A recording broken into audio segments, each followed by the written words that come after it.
நாங்க ஜேர்னலிஸ்ட் மைக்கப்பெல்லாம் பார்த்துட்டு உங்க அண்ணன் கரூர்ல பயந்து ஓடணும் அதெல்லாம் ஓடாம அக்கௌண்டபிலிட்டி எடுத்துக்கிறோம், பொறுப்பு எடுத்துக்கிறோம். எங்களோட திராவிட ஆட்சியில நடந்த நல்ல விஷயங்களை பத்தி சொல்லலான்னு பார்த்தா குறுக்கால மரத்துலமா இந்த வல்கர் வாரியஸ் நடந்து போயிட்டு தொலை கொடுத்துட்டு இருந்தாங்க. சோ இன்னைக்கு வந்து நிறைய பேர் என்கிட்ட விமன் சேஃப்டி பத்தி பேசுங்கன்னு கேட்டிருக்கீங்க. அது கொஞ்சம் டீசென்டானவங்களா இருக்கட்டும், இல்ல இந்த வல்கர் வாரியஸா இருக்கட்டும், அவங்களுக்கான ஒரு ஸ்பெஷல் டேட்டா தான் இது உங்களோட பிஜேபி ஓனர் அவங்க ரிலீஸ் பண்ண டேட்டா NCRB 2023.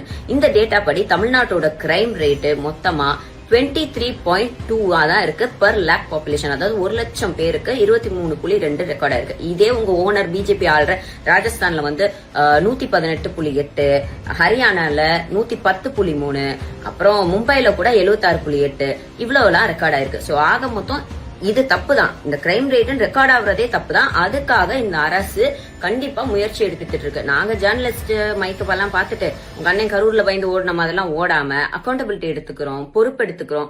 அடுத்து வர திராவிட மாடல் 2.0ல இதை மொத்தமா குறைக்கிறதுக்கும் விமன் சேஃப்டிக்கான ஒரு சூப்பரான ஒரு திட்டத்தையும் கண்டிப்பா அந்த திராவிட அரசு மாடல் வந்து கொண்டு வரும். அண்ட் இந்த C7 ஃபார்மேட்னு ஒண்ணு வந்து இந்த விஜய் அண்ணா வந்து ரிலீஸ் பண்ணியிருந்தாங்க.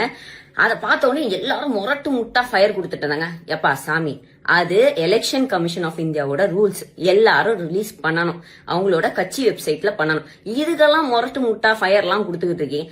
அதுதானே உங்க கணக்குப்படி 2034 தொகுதியில சேப்பாக்கமும் திருவல்லிக்கேணியும் ரெண்டு தொகுதி அப்படின்னு நினைச்சிட்டு இருக்கீங்க. ரெண்டுமே ஒரே தொகுதி தான். இந்த மீம்ஸ் எல்லாம் போடுறதுக்கு முன்னாடி தயவு செஞ்சு கொஞ்சம் பார்த்துட்டு வந்து மீம்ஸ் போடுங்கப்பா.